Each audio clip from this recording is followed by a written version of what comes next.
Good evening, bonsoir, bienvenue à la réunion publique du 21 août. Welcome to the regular public meeting on August 21st. Please rise for the national anthem.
As well, before we begin territorial acknowledgement, we respectfully acknowledge the City of Bathurst as the ancestral homeland of the Mi'kmaq.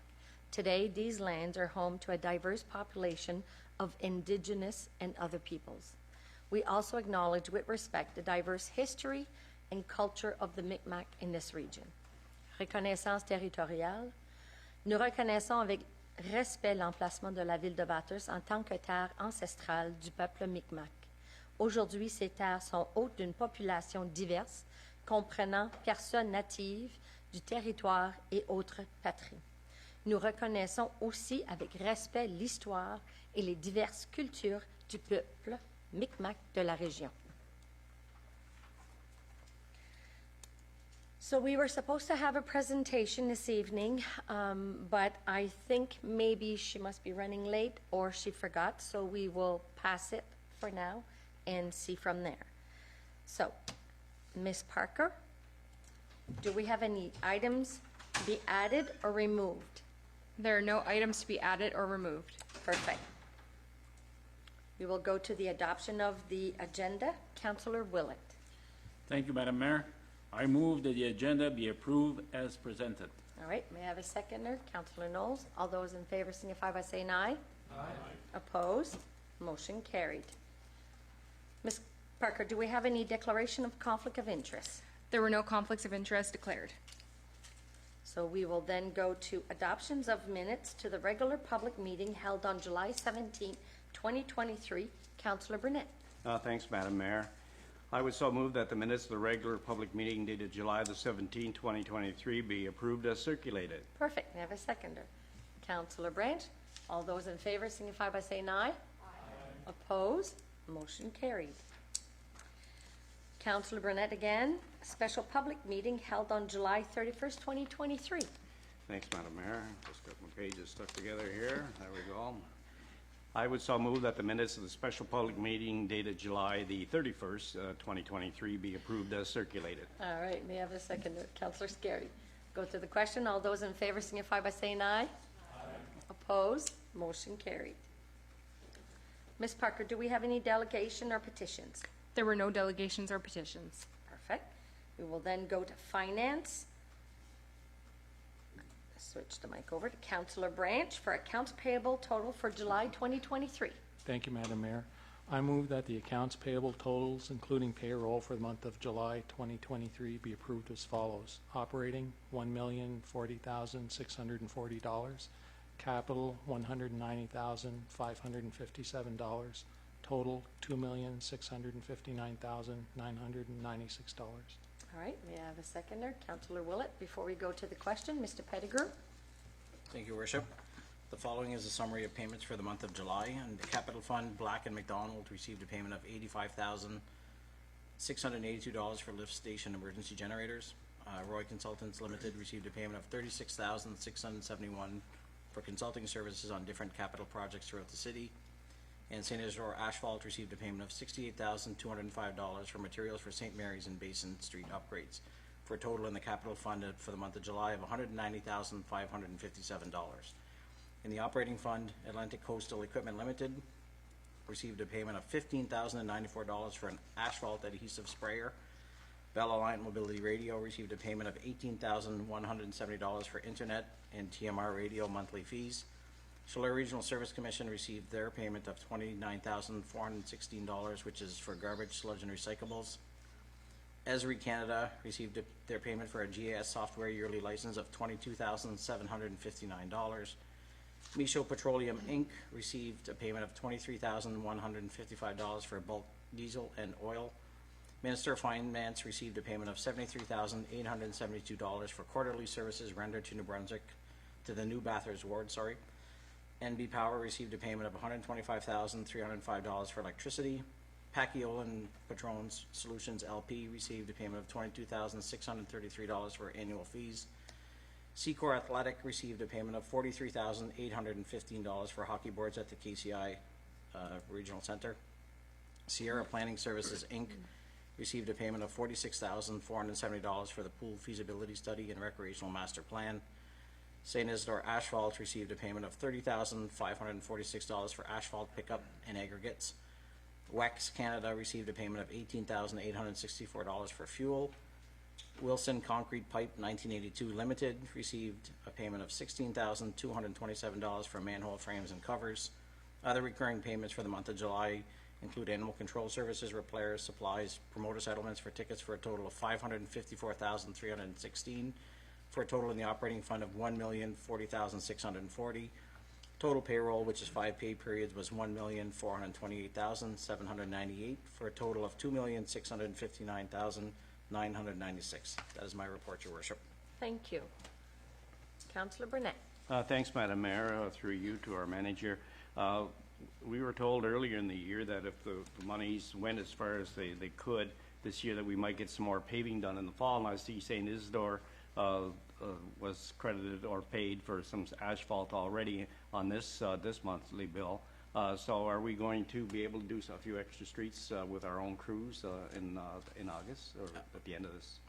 Thank you, Worship. The currently operations department is currently reviewing it. We're still working with finance to determine the year end, but I'll allow Mr. Abernathy to give a quick update. Mr. Abernathy. Thank you, Worship. Last I checked was 2 or 3 weeks ago. The guys did feel like they're going to be not able to put down the total amount, the $90,000 that's allocated for patching with the patch crews. So there should be some money left in that budget to be able to do some pretty significant sections. So we are planning on doing a couple of spots. We'll probably bring those to you in a couple of weeks or time. That's good news. Thank you. Perfect. All right, so ready for the question? All those in favor signify by saying aye. Aye. Oppose? Motion carried. On va y aller à l'arrêté municipal, présentation publique. On a une présentation publique par M. Yvon.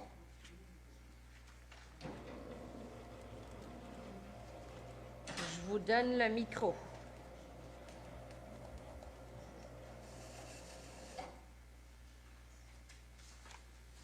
Là, on regarde à l'amendement proposé un plan municipal de l'arrêté de zonage pour les propriétés situées à 3 différentes locations, dont vous allez en discuter, c'est bien ça? C'est ça. Oui.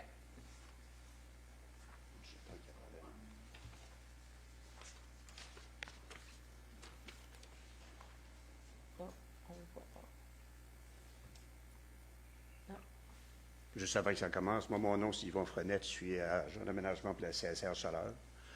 Malheureusement, l'urbaniste ne pouvait pas être ici ce soir, il est dehors de la région. La seule façon qu'il aurait pu le faire, c'était avec Teams, puis présentement, ce n'est pas disponible. Il y a tellement certaines questions que vous allez me poser que je n'aurai pas les réponses. Donc, je serai obligé de prendre la question, puis je vous l'enverrai, je parlerai à l'urbaniste demain, puis il fera les arrangements. La première demande, le propriétaire, c'est Mélenchon Special Care Home Limited. C'est un terrain où l'applicant, c'est Marie Cormier. La propriété est située à 215-225 rue Sainte-Patrick.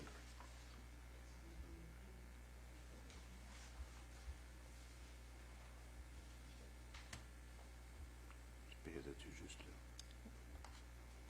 Je pèse-tu juste là? Wow, je vais prendre ça pour toi. Non, laissez-moi. C'est bon.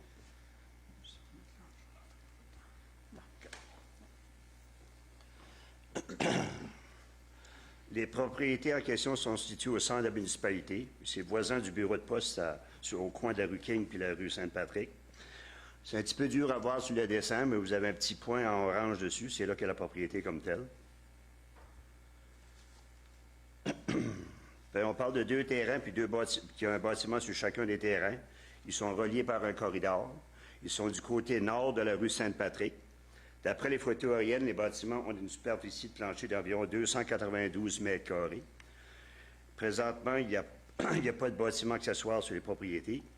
Puis chaque bâtiment a son propre aire de stationnement. Si on regarde sur la photo qui est du côté droit, on peut voir en bleu, une ligne bleue tout le tour. Ça, c'est les 2 propriétés en question. OK? Ça fait qu'on voit que le côté ouest, on a la propriété du bureau de poste qui longe le côté ouest puis le côté nord de la propriété. Si on prend du côté est, il y a des habitations unifamiliales, puis du côté sud, il y a des habitations unifamiliales. Avec les 3 photos qui est là, on voit la 1. Ça, c'est les 2 bâtiments comme tels, puis on voit le corridor entre les 2. Ça, c'est le bâtiment qui nécessite un amendement au plan municipal puis à l'arrêté de zonage, au plan de zonage, si que le Conseil a l'intention de le faire. La photo numéro 2, c'est le bureau de poste, qui est situé au coin de la Sainte-Patrick puis de la rue King. Puis la photo numéro 3, c'est un bâtiment résidentiel du côté est de la propriété. Si on prend la carte qui a plus de rouge dessus, ça c'est du côté droit, ça c'est la carte du plan municipal. Ça sera vraiment dur à voir, mais vous avez un carré noir, puis environ au centre, juste en bas, il y a une ligne, un genre de beige tout le tour. Ça, c'est la propriété en question. Ça, c'est situé à l'intérieur d'un secteur institutionnel. Donc, pour permettre le projet en question, parce que lui désire faire 2 appartements d'un logement, puis 3 dans l'autre, il faut modifier le plan municipal pour se rendre à un secteur résidentiel. Ça serait la modification qu'il y aurait au plan. Si on prend la carte du côté droit, on voit le même carré en genre de petit bleu. Ça, c'est à l'intérieur d'une zone institutionnelle. Dans les zones institutionnelles, ce n'est pas permis. Donc, il faudrait y aller à une zone R3, qui est la zone juste à côté, qui est une zone en jaune, pour être capable de le permettre.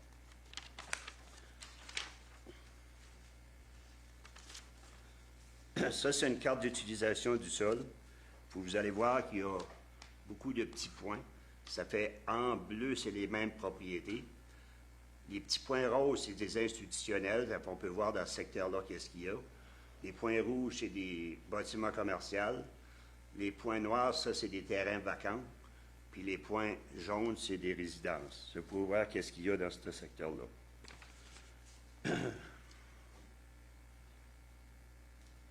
En résumé, la demande consiste à changer d'usage institutionnel à un usage résidentiel 3, résidentiel moyenne densité, ce qui implique la modification de la carte du plan municipal puis la carte de zonage.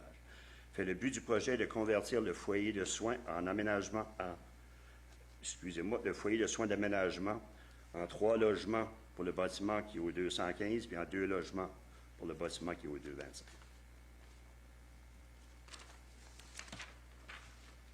Councillor Burnett. Thanks, Madam Mayor. Thanks for your presentation. Would the adjoining part that joins the 2 buildings be gone so that you have 2 separate units? From what I know, I think it's staying there. It will stay? Yeah, but we'll verify it. I'll verify that out and make sure we got the right response. That would be abnormal to have 2 homes joined together, you know. Thank you. All right. Okay. Deputy Mayor Anderson? Yeah, when this came to the PAC committee, there was no plans to remove the joining of the 2 buildings. I think because it's actually locked, we actually went to visit that building for something else at the Multicultural Association, And there's a door that locks, that stops you from crossing over to the other side, if I'm not mistaken. I haven't been in it, I I've don't been know. in there. I I think haven't- that's why it locks up, so. I mean, it used to years ago was two separate units, and then they joined the buildings together way back in the day whenever the nursing home was created, and when she bought the property next to it. But from when it came to PAC, there was no plans to remove the corridor joining the two buildings. Bedroom, 2 units, and then you have 1 3-unit, and they're all joined together to make 5. So, oh well, we'll see what the neighbors say. Yeah, Okay. they have a chance. Okay, Thank you. merci beaucoup. Pas d'autres questions. So, we're going to go to 9.2, audience d'opposition d'appui concernant les modifications proposées à l'arrêté de zonage. On va aller à 9.2.1. So, hearing of objections or support regarding proposed zoning bylaw amendment. So, I will start with, go right ahead, Ms. Parker. We don't do these very often, so. For the property located at 1935 St. Peter Avenue, public notices required under Section 111 of the Community Planning Act and pertaining to the draft amendment of the zoning bylaw were published. No written objections were received. All right. So we are going to go to 2.9.2. All right, because this is 9.3, this is 9.2. All right, okay. So I invite member of public to express their opinions to the proposed municipal plan amendment for 1935 St. Peter's Avenue. Je vais le répéter. J'invite les membres du public à donner leur opinion concernant les modifications prévues au plan municipal pour 1935 Avenue Saint-Pierre. I will repeat again. I invite members of the public to express their opinions to the proposed municipal plan amendment for 1935 St. Peter's Avenue. No objection. We will move over to the property located at 2474 St. Peter's Avenue. For property located at 2474 St. Peter Avenue, public notices required under Section 111 of the Community Planning Act and pertaining to the draft amendment of the zoning bylaw were published. No written objections were received. Parfait. Donc, je vais inviter les membres du public à donner leur opinion concernant les modifications prévues aux plans municipaux pour 2474 Avenue Saint-Pierre.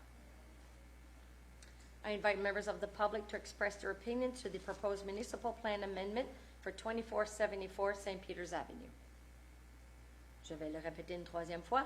J'invite les membres du public à donner leur opinion concernant les modifications prévues au plan municipal pour 2474 Avenue Saint-Pierre. Aucune objection. On va y aller pour la propriété située à 2200 Promenade Rough Waters. So for property located at 2200 Rough Waters Drive. Ms. Parker.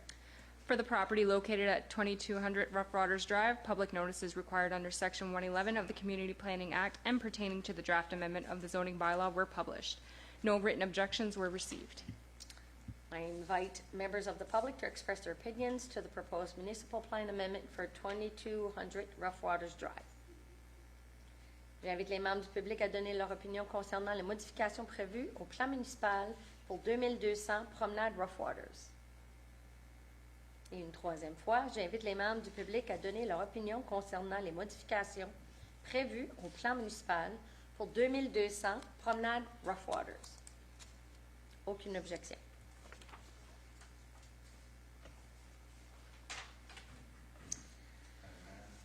Oh, I'm sorry, Councillor Burnett. Thank you. The public has seen these presentations, right? They were in a meeting that was open, and They will be coming next. They're coming now. but the explanation wasn't given at this meeting, was given at the last meeting. Is that going to happen tonight, or Explanation will be given now. now? Yes. Okay. Because I had a question on the last one that I voiced at the last meeting, and I You'll don't be see able the... to voice don't it see- this evening. Yeah, so I'll wait for that to come up. Perfect. Thank you. You're welcome. Okay. So receipt to the Planning Advisory Committee recommendations. On va aller à la propriété située à 1935 Avenue Saint-Pierre. Monsieur Frenet.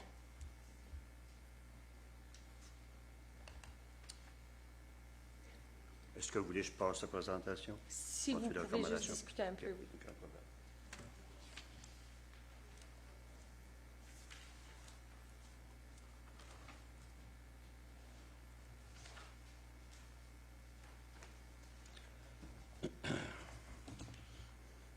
Le propriétaire, c'est une compagnie à numéro que je n'ai pas inscrit. L'applicant, c'est Troussum. La propriété est située au 1935 Saint-Pierre-Avenue. Le même principe, la propriété en question est située dans le partie nord de la municipalité. Son terrain voisin de Moffitt & Son, le concessionnaire d'automobile Honda. On peut voir encore en point orange dessus l'endroit de la propriété comme tel. C'est juste sur le fait de la butte Télégouche. On parle d'un terrain qui a à peu près 28 000 mètres carrés, qui est occupé par un bâtiment commercial. Sur les terrains voisins, il y a le concessionnaire automobile qu'on va plus vers le centre de la ville. Il y a un garage juste en face à Laundromat qui serait plus du côté de Bathurst. C'est un terrain qui est situé à l'intérieur d'une zone de commerce routier. Fait, si on prend la photo 1, on voit la façade du commerce comme tel. La photo 2, on va voir le concessionnaire automobile qui est du côté du centre-ville. Puis du photo 3, bon, on peut voir les commerces qui sont le long de l'avenue Saint-Pierre. Fait, si on prend la carte de zonage, ça c'est celle qui est à gauche avec les couleurs, on voit avec une ligne bleu ciel tout autour la propriété comme telle. Fait, c'est à l'intérieur d'une zone de commerce routier. Il y a une zone rurale en arrière qu'on voit en vert. Puis si on prend de l'autre côté du chemin, genre rose, ça, c'est une zone institutionnelle. C'est là qu'est le collège communautaire.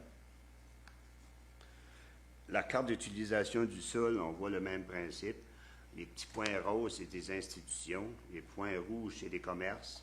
Les points noirs, c'est des points vacants, noirs ou bruns. Puis les points jaunes, c'est des résidences. Fait, le projet proposé, on le voit mieux sur les prochaines slides. Fait, ce qu'on arrive là, qu'est-ce qu'il propose? On voit sur le croquis, il désire faire 3 séries de panneaux de 104 panneaux. Fait, ça donne 3 panneaux en longueur, ça donnerait 206 pieds de long, puis 17 pieds de largeur. Fait, ça serait situé à l'intérieur du bâtiment principal, à l'extérieur du bâtiment principal, soit dans la cour arrière. Fait, ça serait plus au niveau du concessionnaire automobile. Fait, quand on est devant le bâtiment, ça ne serait pas vraiment visible. En venant de Belle-Baie, on verrait en partie parce que c'est assez accentué par l'arrière. C'est sûr qu'en montant la butte de Nord-Télégouche, ils vont être visibles parce que c'est au même niveau que le concessionnaire automobile. Fait, là-dessus, qu'est-ce que ça nécessite? C'est des modifications aux dispositions de zonage afin de permettre ce projet. On n'a pas besoin de modifier les cartes du plan municipal ou la carte de zonage. Parfait. Est-ce qu'on a des questions? Do we have any questions? Councillor Willett. Thank you, Madam Mayor. Ça ne donnera pas de problème pour réflexion ou rien quand ça arrive sur le top de but. Je dirais que non, avec les angles que c'est placé, logiquement, c'est plus haut. OK. Merci. Parfait. On peut aller au prochain, qui est la propriété 2474 St. Peter's Avenue.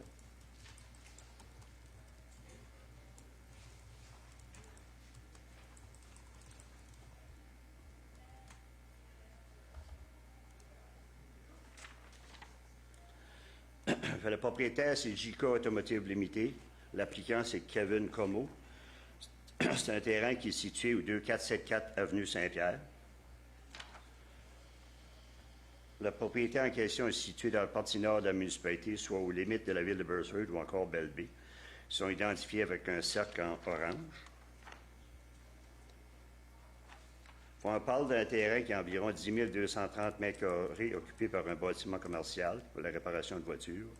Ils veulent diviser une partie de terrain à l'arrière par la fin d'installer l'autre commerce. Si on prend les 3 photos, la première photo, c'est le commerce comme tel, on voit la façade.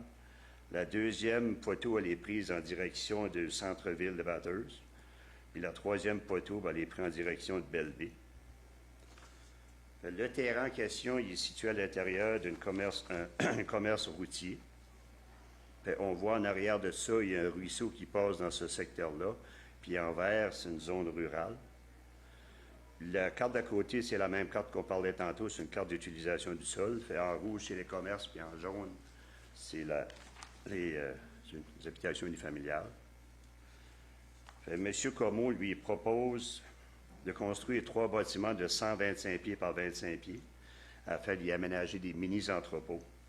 Ces bâtiments-là respecteraient une marge de retrait de 33 pieds des limites latérales de chaque côté, puis il y aurait environ 33 pieds entre chaque bâtiment. On n'aurait pas besoin de modifier la carte de zonage. La seule chose qu'il y aurait à modifier, ce serait les dispositions du zonage afin de permettre le commerce. Parfait. Est-ce qu'on a des questions pour M. Frenette? Councillor Burnett? Thanks, Madam Mayor. I see no driveway going into that project. You know, the lot is now split in two, basically, and there's two types of businesses without an entrance. So what's going to happen there? Yeah, that's got to be addressed, but from what I know, the subdivision plan was approved already. So there's got to be some type of right-of-way or access that would kept to be able to get back there. That was approved. Because that's part of a subdivision plan. Yeah, from the but I'll original. double-check that, same thing. Yeah, great, because you drive by there certain times of day and both sides are plugged with cars and vehicles. And you couldn't get to that unit in the back. Okay. Thank you. All right. Okay. On va aller au prochain. Next one. Property located at 2200 Rough Waters Drive.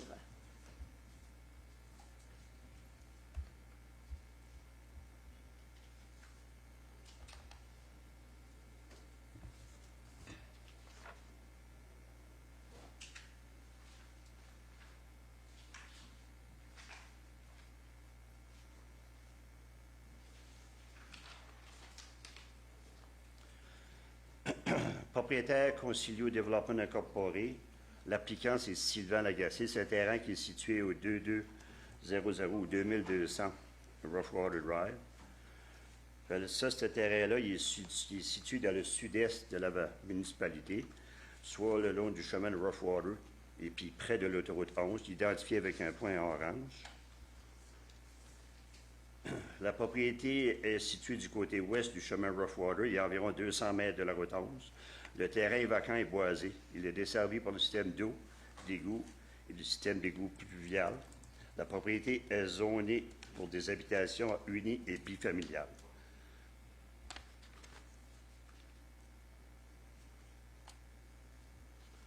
On voit 3 photos. Il y a la première photo, le numéro 1. Ça, c'est en regardant vers l'avenue Miramichi. La photo numéro 2, c'est en regardant vers Chamberlain Settlement. Puis la troisième, c'est juste une habitation directement en face du terrain qui est vacant, qui veulent rezoner. Le terrain en question, il est situé à l'intérieur d'une zone R2, qui est une zone unie puis bifamiliale. Le promoteur, il veut faire 2 blocs appartements de 6 unités. Donc, pour être capable de permettre ça, il faudrait modifier la carte de zonage pour y aller à une zone R3.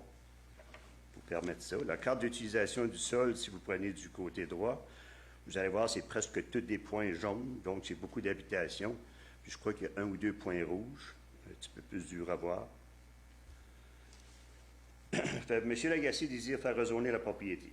Ça fait, pour faire ça, il faudrait modifier la carte de zonage pour passer d'une zone R2, zone résidentielle unie et bifamiliale, à une zone R3 qui est une zone résidentielle de moyenne densité afin de construire 2 maisons en rangée de 6 unités de logement. Le projet consiste aussi à lotir 3 lots. 3 lots. Ça, il y aurait 2 des lots de chaque côté, c'est ce qu'on voit. Ça serait pour placer les 2 bâtiments de 6 unités. Ensuite, il y aurait la grosse partie restante qui serait accessible à partir d'un accès de 19 mètres, qui serait toute la portion en arrière. Pour le projet comme tel, le bâtiment aurait façade face sur le chemin Roughwater. Puis lui, il demande aussi pour être capable de modifier les hauteurs du bâtiment principal ou des bâtiments principaux, parce que tout de suite, votre zonage permet 4,3 mètres, puis les projets, vous allez voir tantôt sur les croquis, lui, c'est 7,6 mètres de hauteur. Pour ce qui est, on voit aussi au fond du terrain complètement, il y a un genre de petite ligne pointillée qui a un T. Ça, c'est une maison qui planifie d'avoir là plus tard, puis le bâtiment accessoire, qui est en plein milieu du terrain. Ça ne fait pas partie de la demande de rezonage. Ça a été traité avec des dérogations, puis la maison, c'est pour dans le futur. Puis on voit les terrains. On a une ligne rouge tout le tour. Ça, c'est la grosseur des terrains qu'il va faire. Puis il y a 2 6 unités en rangée, un de chaque côté. Au milieu, il y a un 19 mètres qui est réservé ou qui ferait partie de la partie restante de toute la balance de la propriété.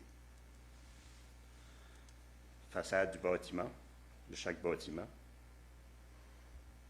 Ça, c'est en arrière. Ça fait la raison qu'on parlait du 4,6 mètres à la 7,5 mètres, c'est qu'en arrière, ça va l'air descendant, puis on parlait des stationnements seraient en arrière, ils ne seraient pas visibles de la rue, puis on aurait plus ou moins 2 étages en arrière. Une autre vue. OK, on a des questions. Councillor Knowles? Thank you, Madam Mayor. Yes, how far are these buildings set back from the highway, Rough Waters Drive? Honestly, I don't know. Usually it's 7.5 meters, but I don't have all the details of the zoning. So Okay. there's no variances or nothing like that. Usually it's 7.5. But within the municipality, I don't have all the... And there's room for expansion on this property down the road if Alongside the road, I would ahead. see that would be limited. Unless you come to a R5 zone, something like that, you have to allow more than one building on the property. So we'd have to rezone again. okay. But back there with the access, there should be possibility for development back there, yeah. Okay, thank you. Councillor Branch? Thank you, Madam Mayor. For the third lot, is there a requirement for a certain amount of frontage to be on the street? Like, can they have 19 meters and then have a lot?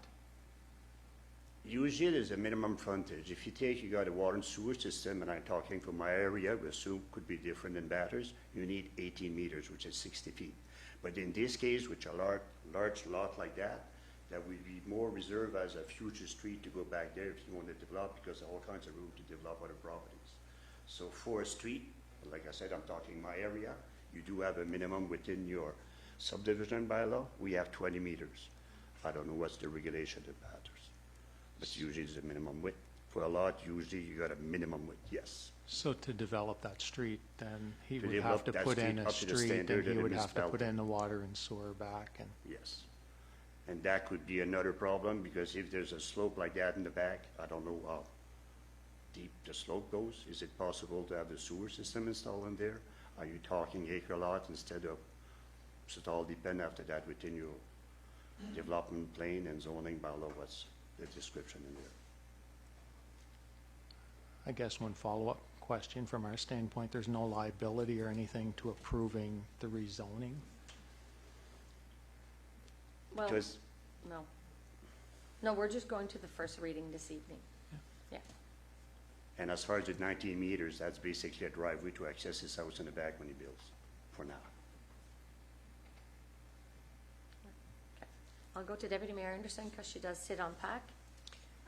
Yeah, with this project, there was a variance that was already approved for this property, I want to say about 6 weeks ago or so, to allow for the building of, like, pretty much midway through the property. There's a big garage being constructed, basically so that they can house their equipment, tools, supplies, what have you, to build the townhouses at the front, like along Rough Waters Drive, and then the plan is that this developer wants to build his own home towards the back, like on the water side.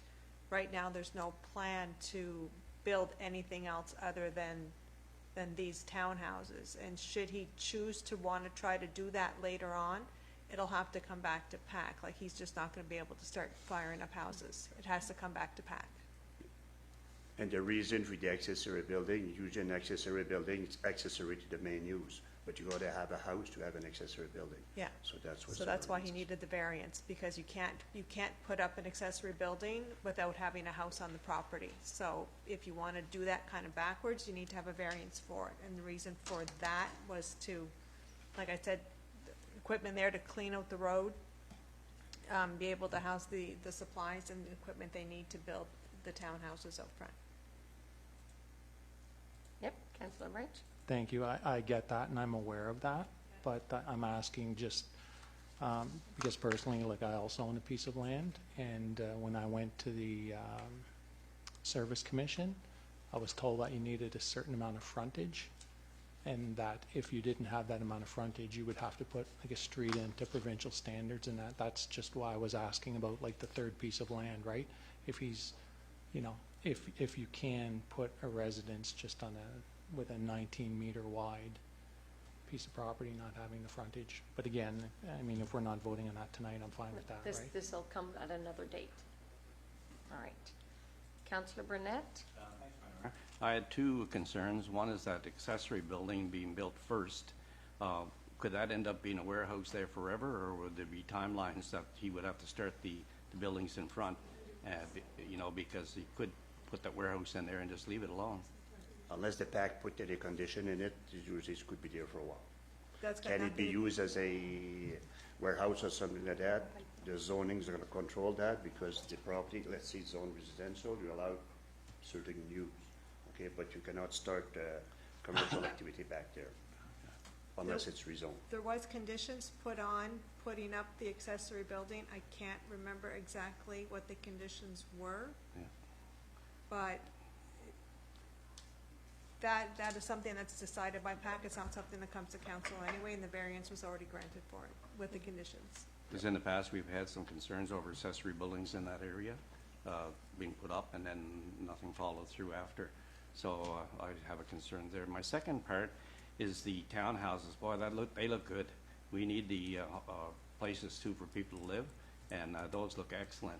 But my only concern is, with all the land that's there, you only have 6 parking spots at the back for the 6 units. So where do the visitors park, or where do if they have a second vehicle, do they park on the road, or are they out on rough waters?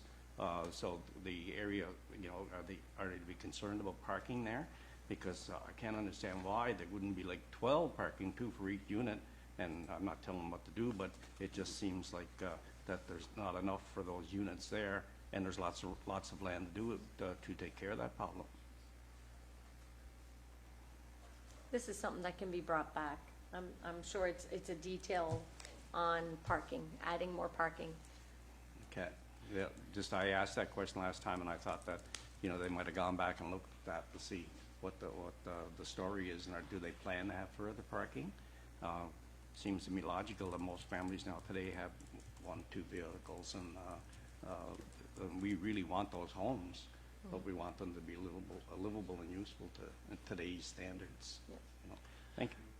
I'll ask the planner to verify the number of parking because I'm just talking my area and it's not gonna help you. But each unit, usually you need 2 parkings per unit. Yeah. But I'll double check within the zoning and make sure you get your answers. And this might just be a picture that they've made up to show, but not going into great details. Councillor Willett? Thank you, Madam Mayor. If you look at the picture, you can see there's a parking in front of each garage. So that's 12 parkings right there. So, and there's 6 other parkings on each one. Yeah. Okay. Perfect. Many cars, maybe. All right. Perfect. So, Monsieur Frenette, j'ai besoin de savoir confirmation de vous pour la propriété à 1935 St. Peter's Avenue. Ça a été approuvé par PAC. I call it PAC, but how do you say it in French? Yep. The recommendation of the PAC, the Planning Advisory Committee recommend to the City of Bathurst the proposed amendment of the zoning bylaw for the property located at 1935 St. Peter's Avenue, having PID 208022625 as presented to the committee, and to modify the City of Bathurst zoning bylaw with the following text amendment.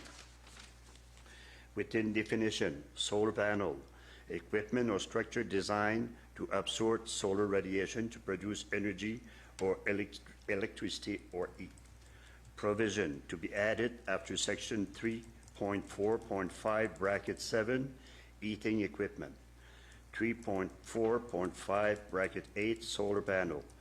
Notwithstanding any provision of section 3.4.5, solar panel are only permitted in the following zone: light industrial, LI, heavy industrial, HI, and highway commercial, HC.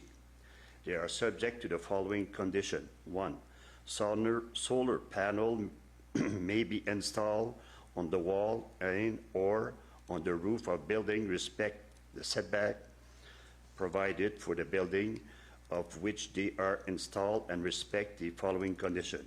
A, the maximum height of a solar panel, including any elements of it, structure may not exceed 25 degrees, with the exception of flat roof. B, Visibility and aesthetic. The visibility of solar panel and their structure from a public thoroughfare must be kept to a minimum. C, a structural engineer report is required to ensure roof structure and trusses are able to support the additional weight load. It's 2.2, I should say, or II. A ground-mounted solar panel detached from the building is subject to the following condition. A, can only be installed in the back of the or the side yard. B, the minimum distance from the lot line is set to 10 meters. C, the minimum distance from a building is 3 meters. D, the maximum height of any solar panel, including any element of its structure, may not exceed the height of the main building or the roof peak. E, visibility and aesthetic. The visibility of solar panel and their structure from the public thoroughfare must be kept to a minimum. If it's not possible due to serious constraint, they must be concealed by screen, opaque fence, edges, etc. That's the recommendation of the PAC. On va y aller à la propriété à 2474 avenue Saint-Pierre. Est-ce que ça a été approuvé par le PAC? Recommendation of the PAC. The Planning Advisory Committee recommended to the city the proposed amendment to the zoning bylaw for the property located at 2474 St. Peters Avenue, having PID 207-86083 as presented to the committee with the following text amendment and term and condition. Definition. Mini storage warehouse. Mean a building containing at least 3 separate individual self-storage units divided from the floor to the ceiling or roof by a wall with an independent entrance to each unit, designed to be rented or leased by the general public or small businesses for private storage of personal goods, material, and equipment, and you got bracket mini entrepôt. Provision. The only use permitted on this property will be highway commercial HC zone. Permitted, 1, no development shall be permitted, nor shall any lane, building, or structure be used on a lot of any purpose other than high mini storage warehouse. It is recommended that the said lot be developed in compliance with the following condition identified below. A maximum of 3 mini storage warehouses are permitted on the site. The mini storage warehouse unit must be located at a minimum front and side lot setback of 10 meters and 40 meters setback from the rear of the property. A minimum distance of 10 meters must be kept between all buildings. That's 3. 4, traffic aisles must allow vehicle to maneuver without reversing or preventing another vehicle from traveling to the opposite direction. So it might be part of your answer. Access to the building must be always accessible for emergency vehicle. The Bathurst Fire Department must approve the site plan. 6, all storage activity must be placed inside the building. Any outdoor storage is prohibited. 7, the storage of toxic and or chemical and polluting material is prohibited. 8, appropriate lighting must be provided on the site. All right. And we will go to the third one, the property located at 2200 Rough Waters Drive. Has it been approved by PAC? Recommendation of the PAC. The Planning Advisory Committee recommend to the City Council the proposed amendment of the zoning bylaw for the property located at 2200 Rough Water Drive, having PID 203-85332, as presented to the committee and to modify the City of Bathurst zoning bylaw with the following term and condition. That the project respect the intention of the proposed site plan entitled SKA 02, bracket 2, dated July 7, 2023. That the proposed building be faithful to the preliminary sketch and plan entitled A100, A101, A200, and A201. And that the exterior cladding material correspond to the combination of wood and cladding. Can excel and concrete stone, cultured stone, or their equivalent. That at least one tree be planted in the front yard of each proposed unit for each series of row house. These trees must be maintained in that one I won't be able to pronounce, perpetuity, and must respect the following dimension. The minimum size of a deciduous tree used in prescribed landscaping at the time of the planting is 2 meters in height above ground level and must measure 4.5 centimeters in diameter, or a minimum site coniferous trees used the prescribed landscaping at the time of planting is 1.5 meters in height. That the project and the component comply with all applicable municipal bylaw and regulation. Perfect. Merci beaucoup. So we will move on to proposed zoning bylaw amendment. So we'll go to 9.41, the property located at 1935 St. Peter's Avenue. First reading of the bylaw, Deputy Mayor Anderson. Thank you, Your Worship. I propose that the proposed bylaw 2023-02Z, entitled a bylaw to amend bylaw number 2008-01, entitled the City of Bathurst zoning bylaw, shall be read 3 times by title, as per the requirements specified in the Local Governance Act, Section 15(3), and that the above-mentioned proposed bylaw may be examined by contacting the city clerk during regular office hours, and that the above-mentioned proposed bylaw shall be posted to the City of Bathurst website and Facebook page as per the Local Governance Act, Section 71C, and be it resolved that the proposed bylaw 2023-02Z, a bylaw to amend bylaw number 2008-01, entitled the City of Bathurst zoning bylaw, be read for the first time by title. Perfect. May I have a seconder? Councillor Knowles. We'll go to the question. All those in favor signify by saying aye. Aye. Opposed? Motion carried. We'll move over to property at 2474 St. Peter's Avenue. First reading of the bylaw 2023-03Z. Councillor Knowles. Thank you, Madam Mayor. I move that the proposed bylaw 2023-03Z, entitled a bylaw to amend bylaw number 2008-01, entitled the City of Bathurst zoning bylaw, shall be read 3 times by title as per requirements specified in the Local Governance Act, Section 15(3), and that the above-mentioned proposal bylaw be examined by contacting the city clerk during regular office hours, and that the above-mentioned proposed bylaw shall be posted to the City of Bathurst website and Facebook page as per the Local Governance Act, Section 71C. And be it resolved that proposed bylaw 2023-03Z, entitled a bylaw to amend bylaw number 2008-01, entitled the City of Bathurst zoning bylaw, be read for the first time by title. All right. May I have a seconder? Councillor Branch. We'll go to the question. All those in favor signify by saying aye. Aye. Opposed? Motion carried. We move over to property located at 2200 Rough Waters Drive. First reading of bylaw 2023-06Z. Councillor Scary.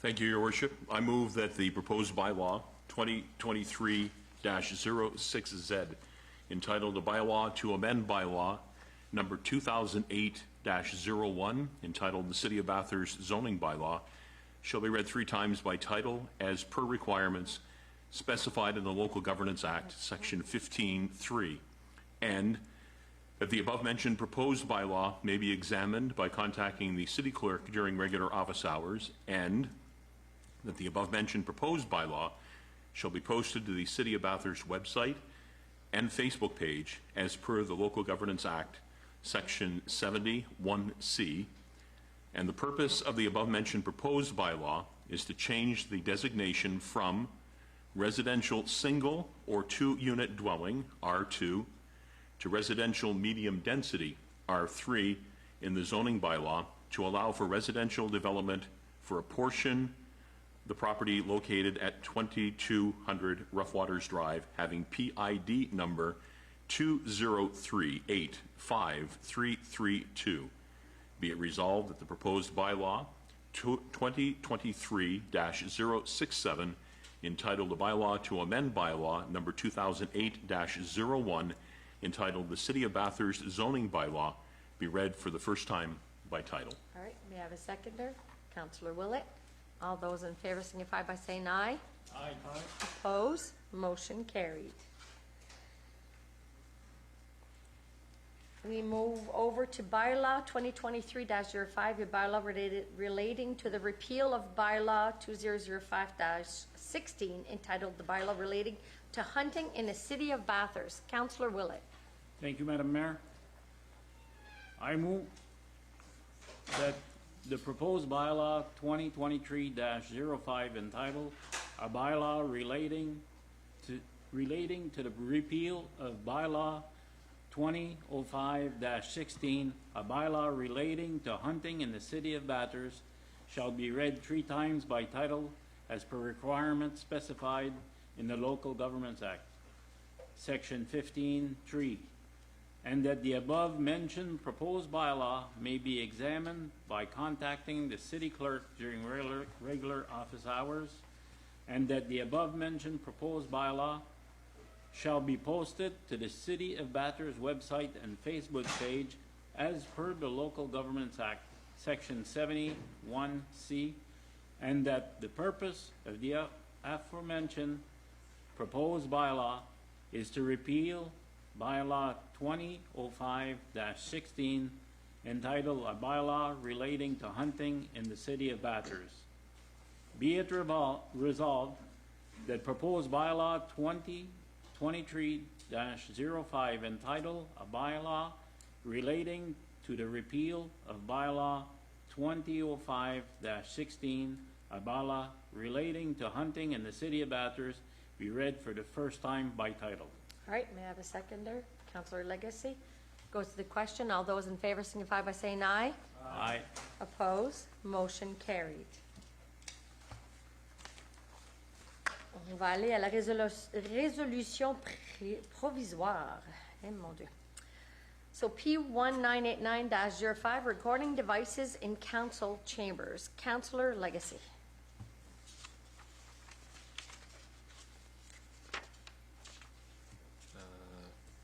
I don't have that one. 10.1. Oh, sorry. I move that policy 1989-05, recording devices in council chambers, hereby be repealed. All right, may I have a seconder? Deputy Mayor Anderson. All those in favor signify by saying aye. Opposed? Motion carried. Councillor Legacy again. We will go to P2003-02, tariffs and fees. Thank you, Madam Mayor. I move that policy 2003-02, tariff of fees, be amended as follows. Page 4, box office programming increased to $50 for general admission events and $100 for events with assigned seating. Page 4, ticketing fee changes as follows for all ages. 0 to $19.99 equals a $2.50 fee. 20 to $29.99 equals a $3 fee. 30 to $39.99 equals a $4 fee. 40 to $49.99 equals a $5 fee. $50 and more to be determined. Page 4, credit card fee decreased to 3%. Page 4, complimentary ticket fee decreased to 0. Page 6, addition of non-seasonal per day fee of $125 a day, non-seasonal per hour fee of $12 an hour, and non-seasonal light fee of $20 per night per field.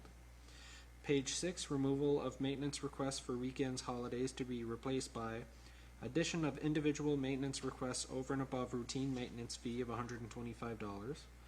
Addition of maintenance requests on Sundays fee of $175. Page 9, removal of Commissioner of Oaths of Service.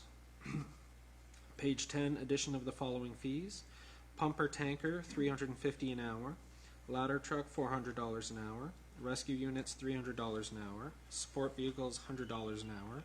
UTV off-road, $300. Hazmat trailer, $300. Extrication tools, $1,000. Page 11, addition of the following fees. Hazmat as per equipment cost per hour plus product usage costs. Materials, floor dry, $50 per bag. Page 11, pavilion gym fee increased to $25 an hour.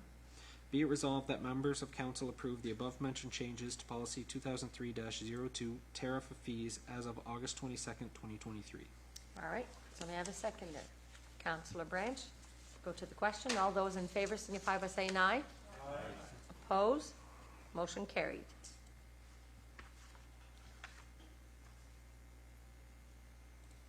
We will move on to P2023-03, flag policy. Councillor Burnett. Thanks, Madam Mayor.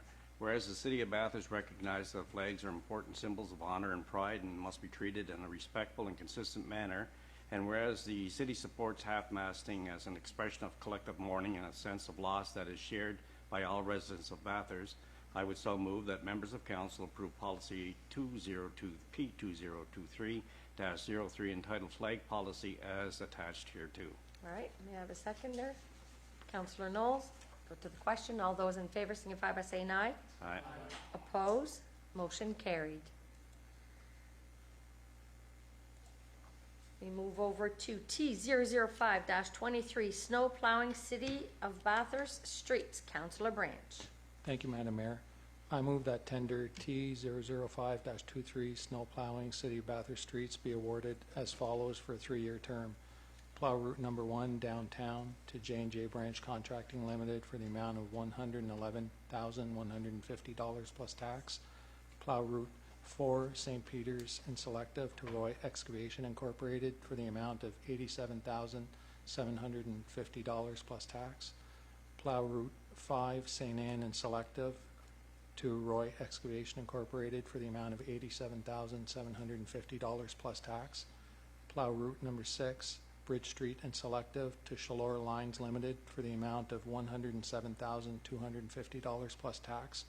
Plow route number 7 Rough Waters, Miramichi Avenue and Selective to B Daily Excavation and Trucking Limited for the amount of $68,250 plus tax. All right, I have a seconder. Councillor Willett, do we have any questions? Deputy Mayor Anderson?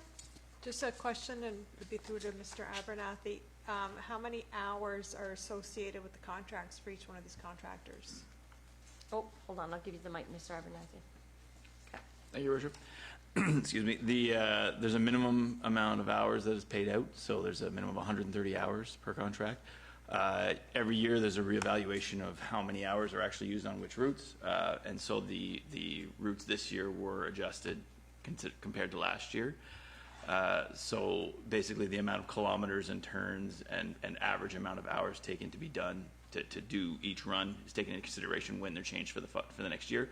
So if we have certain routes that are taking, let's say, 50 or 60% of the hours of another route and they're close, we'll take some kilometers from that route and add to the other route. Okay. So we're trying to balance them out as best we can so that all contractors have a similar amount of hours taken. And the 130 is the general number that's been used forever, basically to ensure that we do have an attractive amount for contractors to bid. Otherwise, if they're not guaranteed the hours, we don't receive any bids. So anything over, say, 130 hours, it's going to increase, like, for example, J&J Brands contracting 111,000, so anything above the 130, it's going to increase? It is, yes. Okay, thank you. All right, does that answer your question? Yep. Okay, we're good. Oh, Councillor Burnett? Thanks, Madam Mayor. Through you to Mr. Abernathy, does your department check the equipment that these people are going to use to make sure that we're going to get the services that we want, that it would be consistent and the same all through the city? It's and the shorter answer is yes, but we're more performance-based as opposed to actual equipment that's being used. There are minimum requirements, but at the end of the day, we'll go out and check to see if there is a layer being left on the road or not, and to verify if the cutting edges are in proper use or not. So we're a little bit more performance-based as opposed to the actual equipment that's being used. But if there's performance issues, normally it's because of equipment issues, so they'll usually take care of that. And my question was because sometimes if they don't get to the ice quickly to get that removed, we could be stuck for weeks with ice buildup on all the streets, and especially in some subdivisions, as has happened in the past. Yeah, that's very much a factor of what type of precipitation is coming down, what cutting edges they're using. You'll notice on the tender, there's 2 routes there, Route 2 and 3, that are not listed there. Those are routes that we will be doing ourselves. We use live edge technology in our routes.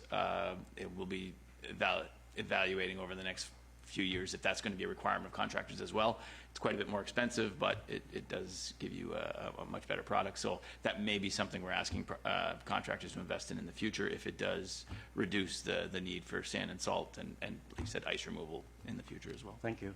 You're welcome. Councillor Knowles. Thank you, Madam Mayor. There's a couple of the routes, Route 1 and Route 6, they've gone up, and the renewal rate is like 42% for one and 66% for another. Is there a reason for those routes going up that much in relation to the others, or? I wouldn't say it's I don't really think it's relative to the others. I think it's just basically, we've heard a lot of talk about insurance rates for municipal snow removal contractors and obviously the price of fuel. We did get a lot of requests for fuel surcharges in the last contracts, which we did find the price of fuel go back down eventually through the contract, so we did not award any fuel surcharges. Obviously that's going to play a factor in them kind of extrapolating the cost of fuel into the 3rd year of the contract, so prices going up. We looked at the numbers and we feel that, you know, with insurance and fuel is probably a fairly reasonable price, although we're always evaluating whether or not it makes more sense for us to do it in-house, and at this point we're doing the most we can possibly right now with what we have. If at the end of this contract it makes sense for us to go on and take more of it, we certainly will be doing that. Okay, thank you. What's your question? Okay, so we'll go to the question. All those in favor signify by saying aye. Aye. Opposed? Motion carried. Going back to Councillor Branch. Provincial Tender 36175-21, supply and delivery of bulk diesel and furnace oil. Thank you, Madam Mayor.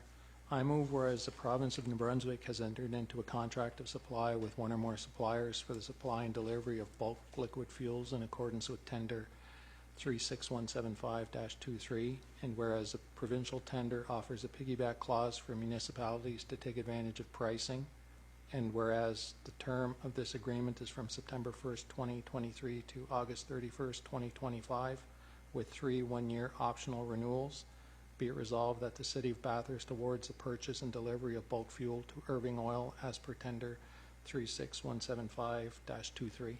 All right, may I have a seconder? Councillor Burnett, do we have any questions? Go to the question. All those in favor signify by saying aye. Aye. Opposed? Motion carried. So we will move over to Public Awareness Rail Safety Week. Deputy Mayor Anderson.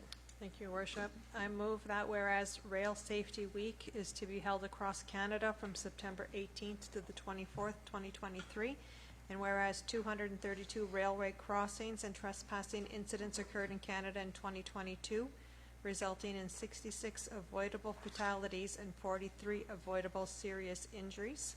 And whereas educating and informing the public about rail safety, reminding the public that railway rights of way are private property, enhancing public awareness of the dangers associated with the highway rail grade crossings, ensuring pedestrians and motorists are looking and listening while near railways, and obeying established traffic laws will reduce the number of avoidable fatalities and injuries caused by incidents involving trains and citizens. And whereas Operation Lifesaver is a public-private partnership whose aim is to work with the public, rail industry, governments, police services, media, and others to raise rail safety awareness, and whereas CN has requested City Council adopt this resolution in support of its ongoing efforts to raise awareness, save lives, and prevent injuries in communities, including our municipality. It is hereby resolved to support National Rail Safety Week to be held from September 18th to the 24th, 2023. All right, may I have a seconder? Councillor Legacy. Go to the question. All those in favor signify by saying aye. Aye. Opposed? Motion carried. We will move over to items discussed in camera. Une entente Société d'énergie du Nouveau-Brunswick. That will be Councillor Knowles. Thank you, Madam Mayor. I move that council members approve the license agreement between New Brunswick Power Corporation and the City of Bathurst as discussed in camera on June 12, 2023 pursuant to Section 68 of the Local Governance Act, and that the mayor and city clerk be authorized to sign all related documents on behalf of the city. All right, may I have a seconder? Councillor Willett. All those in favor signify by saying aye. Opposed? Motion carried. Now I'm actually going to motion council. Ms. Grabentz is finally, she made it, so I'm wondering if council is in agreement that she'd be able to do her presentation. I know. For people on Facebook, you do not see this, but the room is full. We don't get this very often.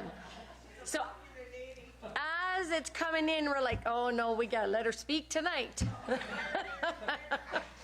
We would have found a way. My apologies, and I appreciate your flexibility, but my name is Kathy Grabentz, and I don't do all the draws on Facebook, but on behalf of the curlers that are here and the curlers who are not here, I really appreciate your time this evening. I know you're fairly busy people. So this evening I just want to go over quickly an overview to introduce to you the Bathurst Curling Club, to look at some of our initiatives, to look at the hack-to-hack system, and to look at the proposal for our request. So since 1909, we've been in our community, and we have our current building was built in 1940. It has 2 floors, and it has 5 sheets of curling. But to replace that building now is $4 to $5 million for our community. It is one of the largest ice surfaces in New Brunswick. We have 5 sheets of ice, so it's a real asset to our community, and plus it's great for winter health for our community. During the COVID years, no doubt about it, we had a rough time. Our savings were depleted, and our membership was halved. We are on the upswing, though. You should know, too, that it's totally volunteer run right now. Everything from the toilets to the finances to the ice making to the bonspiels to everything is run by volunteers, rentals, and board members as well. We have 9. So we have 4 objectives over the next 5 years. We want to increase membership, we want to ensure financial stability of our club, and we want to ensure the facility upgrades to improve energy efficiency and the long-term viability of the facility. And we would like to build our community spirit as well. So let's look at number 1. We want to increase our membership. Only 80 people curl frequently, and 70% of those volunteer through the year, though. We did host several coaching clinics. We have now 6 coaches who can coach Bathurst High School, Superior Middle School, international students, and newcomers in the last few years. We're heading to the schools in fall to get them involved in the curling projects, and we will be coaching new members throughout the year. We purchased new curling equipment so that the game has become safe to new curlers, as well as to make it more inclusive for all body types, shall I say. We have to be affordable. Our membership has to compete against the sports. Pickleball, $80 for 6 months. Cross-country skiing, $70 for the whole winter. And swimming, only $8 per person per hour. So we need to keep our membership very affordable. In terms of looking at our financial outlook, as well as our improvement of our facilities, we should know that we do get our books audited, and we're A-OK as a nonprofit organization. You should know probably, too, that Chase the Ace has been very successful. There's no question about it. But we started planning for that in February 2020, and we started it. We're on week 44. Whoever would know that we'd be going that far, but we have.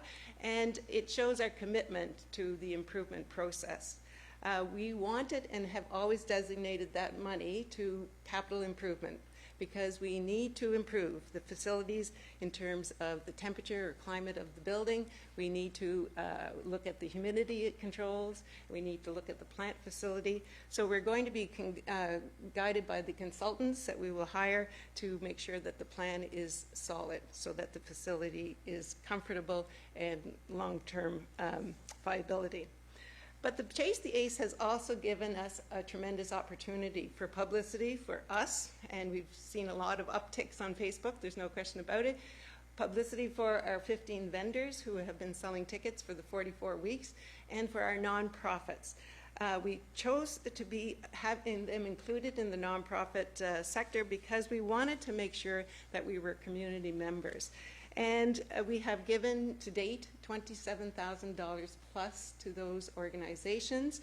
And we've given them time on our Facebook page to promote their profits, or their organizations, so that other people can learn to donate to them. So they have, the current people are the French and English school systems in Bathurst for their food for their food programs, the Multicultural Association, the slurred region, the Bathurst Emergency Homeless Shelter, the Bathurst Heritage Museum, the Bathurst Legion, and the Bathurst Volunteer Center. All of those organizations do not have the capacity to raise the funds that we have donated to them this year. So we're very pleased that that has been successful. We have in the projects, we've done a lot in the last year. We have painted the upstairs community area for the dining area and the kitchen area to make it more rentable. We did 2 sides out of the 4 sides of the curling club because it was looking pretty shabby, and we're going to do the other 2 sides and the lower so that our neighbors will be happy and our members will be happy inside. So that's our fall project. You should know too that we gave our facility to the Bathurst Festival Days, which was very successful. We have hosted 3 years. We have hosted a competitive bonspiel, which we've seen about 80 curlers come to our area. It's been very good for our local economy. For the first time in a very long time, we're proposing a provincial event here, and we will be inviting all the clubs of New Brunswick to have 2 to 4 teams of people coming to our club. But we're doing it with the Beresford Curling Club because we have 5 sheets, but we need actually probably 9 to 10. And so we're working with them to promote our area. So we're very happy about that. You should know, and I know some of you participate in the Curl for Cancer and the Heart for Decades, and also we've given a lot to the community through Claire Wiltz and her organization, so it's greatly appreciated. So if we were to look at the normal ice making procedures for the club, first we have to spot paint the floor or paint the floor. We have to turn on the plant 3 to 5 days in advance to cool the building. We have to have 4 to 8 people with thin ice freezing every session, and it's sometimes 1 time a day, sometimes 2, maybe 3, for about 3 weeks. We need 6 to 8 people to lay the lines, put the rings down, so forth, and then we need 3 more people to scrape and flood and put the last coat on it. There's about 240 person hours to do that particular activity. This is an example of the floor as it is. We've had some rentals, so this is the kind of things that has to be cleaned up, and it also has to be the spot painting has to be done. Now, I'm not quite sure how to show the video with. Click on the image of the video on the side. Okay. Oops. Hold on. I'm just going to go ahead.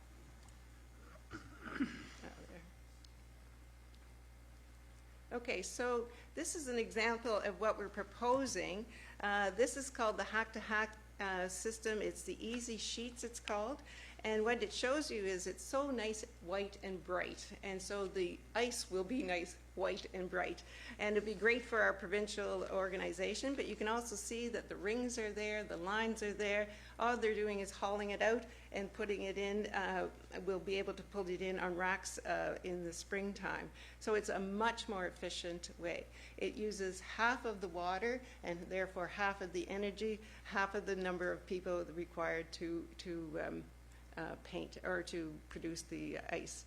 So it's a quality system as well. It has been in place for 19 years. It's a company out of Alberta. They're guaranteed for 5 years, but 30 years is the life expectancy. They're environmentally friendly. It's reusable. We're not using the paint, and half the water and half of the energy savings for a regular startup. The payback is considered to be 2 to 3 years. It's going to be key, we think, to starting our season on time. Fall is getting longer. lovely for many activities, but we have to increase the amount of energy it takes to cool the building, takes a little longer to do the freezing. And so we have an issue, I think, moving forward. So if we can compare the traditional to the hack-to-hack idea, we'll be saving 40 man-hours or person-hours of painting. We'll be saving on the paint, but we'll also make the place more rentable on the off-season for the curling club.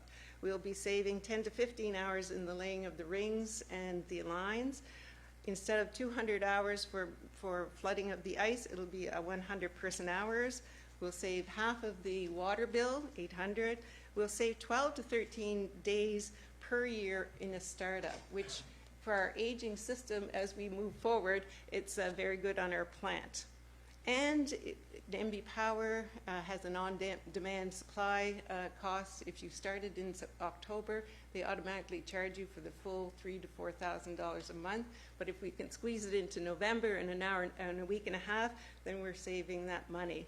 And the plant will run more efficiently through the summer or through the winter because the ice is thinner and because the brine temperature of the system. So what we're asking is, we're asking that each of these things cost about $5,200 plus the freight and the taxes. So we have 5 sheets, that's $30,000, and we're saying over 1, 2, 3, whatever number of years. And what we can do is embed your city logo or advertisement, whichever you want, in it, and you can have free advertising for the next 30 years. And it would be great that we could be installed by this fall, and the timeline is appropriate. So that would be great. And with the support and your partnership, you would be aiding really in the irreplaceable downtown facility significantly. You'd be saving 170 hours per year of your citizens' time. You'd be helping the environment, saving the electricity, having less water consumption, and there'd be no need for the paint that we would have to get rid of eventually. So I thank you for your time. I appreciate your flexibility, like I said. If you have any questions, feel free. Thank you very much for the presentation, Ms. Cravent. I don't think that there's a lot of people that are doing Chase DAs that are actually giving back to the community. You know, I see it every week. I follow it on Facebook. And when you end up giving, you know, $1,200 to a school for a breakfast program, that $1,200 goes a long way. It does, yes. So thank you. That was part of a wonderful idea that you've added. So you're raising for the curling club, but you're also giving back. Well, that was the intention, and it certainly has done very well for both of us, and we're very happy to have done that. So Let me tell you that if people weren't talking about the curling club before, they're talking about it now. They are, and they're hoping for next Wednesday, or this Wednesday coming. I know. Oh, I know. Everybody's saying, did you buy it? Did you go buy it? Did you go buy it? Yes, it has been a long project, but I think it's been very worthwhile for both the nonprofits. We're very proud to have donated that amount of money to the 7 organizations, so it's been awesome. Perfect. Do we have any questions? Oh, Deputy Mayor Anderson? Maybe be more a question for Ms. Parker. What do we have available in our grants fund? Do we have that? Oh, I'm sorry, Ms. Parker. I have to do technician here. I got to give everybody the mic. Yeah. As I'm doing this, I have to give everybody the mic, so if not, people don't get to hear it on Facebook. So we have 19,500 left. And we have to keep in mind that there is that second date for the grants. Which is when? September is the cutoff. Okay. Okay. And we're looking for 30? For 30, yeah. For 30. And, Okay. and we recognize the tight budget situation that you guys also have, so, you know, we can do it over a couple of years, whatever is appropriate for your budget as well. That'd be awesome. Because we do, like the grants committee, the grants budget that we do have, we disperse funds twice a year for that. Right. So it's good to to send in a letter, Okay. what you're requesting through the grants, because Okay. that'll go right to the committee, and then we can disperse the funds. I love your idea. Okay, great. And I know it's always the same people, whether it's curling or hockey or golf or whatever sport it is, it's always the same people volunteering. Well, we're lucky in that, like I said, 70% of our people do something, you know, and that's great. That's 56 out of like the 80 members that we have, which is extraordinary for our club, Absolutely. for sure. So people want to do it, they enjoy it. It's social, it's active, it's keeping people here in Bathurst. It's a great activity for the Bathurst community. But no, I think if we can, and I think it's just gonna brighten up. Right. Putting Oh, these yes. sheets in Oh, is just yes. gonna brighten up that surface. Yeah, and that's why it'd be so nice to have that ready for the Yeah. provincial event, so that we can Yeah. say that we can be the best here Yeah. in the North Shore. So No, I they'll want to love come the back idea. on good ice, yeah. I love the idea, and it's just gonna it's gonna help you guys out and Yeah. help your volunteers out Right. tremendously Exactly. as well. Yeah. So no, I'll do what I can do on this end to Thank you, Penny. try to get you something. Okay. Thank you. We will certainly try to figure that one out. Okay.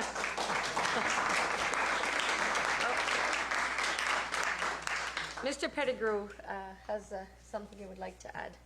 Thank you, Worship. Would it be possible to receive that information on those sheets? There might be other opportunities we'll discuss operationally within our hotel levies and tourism funds and some other things that there might be an avenue, but Well, we you need to know, Todd, discuss I'd it. love to sit down and talk with you about future partnerships and stuff too, because now we have some money where we can move forward so that we can apply for those major infrastructure grants. That's really what Jace the Ace is about. That's the next step of where we That's need the to move next step. forward. This would be a great interim step, but we really do want to make sure that we have a super facility here in Bathurst. That one is, Especially after all the work that's been done upstairs. Right. I know that the Multicultural Association uses it a lot, the kitchen, to do, And you know, we- menus and- around the world. and we've seen an increase in renting of our facility since we've improved the facility, so we still have some work to do, but it's like little projects at a time, whatever our volunteer people can handle. After their wrists and everything gets sore, we quit.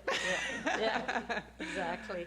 And as Mr. Pettigrew said, we also have some tourism tax levy that could we be able to review. Yep. So I think this will We be can do definitely something. Okay, something. that'd be But awesome. we are lit up a little bit.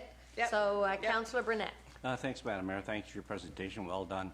That's why there wasn't a lot of questions. You really put everything together well. Thank you. My question is, we have a lot of volunteers in the city that are taking care of things like the pickleball group, taking care of the museum, taking care of the Art Society, et cetera. Yeah. And there's a lot of seniors in those events, but do you now reach out to students to get some younger people into the curling? Well, for the last 2 years, we've been doing a lot of phys ed classes with Bathurst High School and the leadership groups and so forth, but we want to we introduced over the March break last winter, we had curling going on for the kids, and we had kids in grade 5 to 8 coming out, and we had good interest. So we want to get it into the schools for with the phys ed program, and somehow get them to the curling club, get them interested. Because as one kid said, this is a great sport. I can't make a team. I'm not good at volleyball or basketball or whatever, but this is an individual event. She's a great little curler. She ended up curling with us at the end of the year, and she says, I'm going back and telling everybody to curl. So we just need to get the message out there, because it is an affordable sport for kids if we have the equipment, and we do have the equipment ready for them to use. Yeah, that would be good news, because I know with volleyball, basketball camps were just held, and there was over 150 kids that took part in that. Swimming is very popular. Yeah. But this would be another activity and it used to be there, but then COVID came along. And COVID hurt came a lot around, of- and volunteers, to be honest, too. Over the years, you kind of go up and down, and as your membership went down, we did lose quite a bit. So we're regaining our enthusiasm and membership, so it's great. Thank you. Councillor Branch? Thank you, Madam Mayor. For once, I'm speaking without a question. I think it's a great idea, and I just want to thank you for a very, very well done presentation. Thank you. Good. Okay, great. Thank you very much. Thank you. Thank you for We your will definitely flexibility. we'll be speaking. Okay, great. Yeah. All right. Thank you now. Thank you.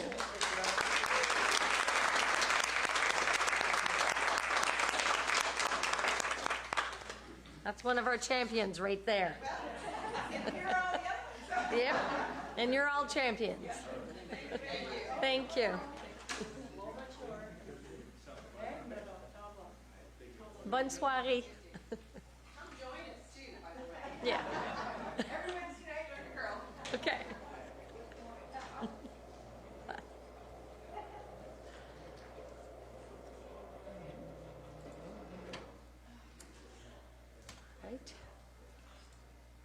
So we will move over to new business. Ms. Parker, do we have any new business? There is no new business, and there is no old business for point 12. Okay, so items for information, committee report. Do we have any committee reports? We do not have any committee reports. Departmental updates. There is no departmental updates either. Okay, mayor report. I have a small report. Not too much if I can find it. There we go. For some of us that were able to attend, New Brunswick Day was a huge success at Yohol Beach this year. And I wanted to say a special thank you to Jacob Button and his team for doing such a wonderful job again this year. It was nice to see the amount of participation. It was actually a wonderful day. Félicitations. I'd like to say a special welcome to all the new students that will be starting CCNB in September. We are starting to see it's getting busier, people walking on the side of the streets. Bienvenue à tous les étudiants du CCNB qui se joint parmi nous dans la ville de Bathurst, soit pour 1 an ou 2 ans, en espérant que vous allez rester à long terme. I would like to say a special thank you to all our summer students that did a wonderful job with the city of Bathurst this year. So, you know, I always seem to forget to recognize them. Thank you for your great work, and have yourself a wonderful year returning to either college or university. That being said, back to school is just around the corner, and I am going to ask everyone, please, as a reminder, please pay attention to the school buses, especially when the flashing lights are on. I see it every year. When the flashing lights are on, it means you need to stop. That's a child that's either going on the bus or getting off the bus. So please pay attention to the roads when school starts. And I wish every child a wonderful study year, even though you only have a couple of weeks left before we start. Other than that, that's about it. So we will go to the adjournment of the meeting, which is Councillor Scary. Thank you, Your Worship. I move that the regular public meeting be adjourned at 7:55. All right, may I have a seconder?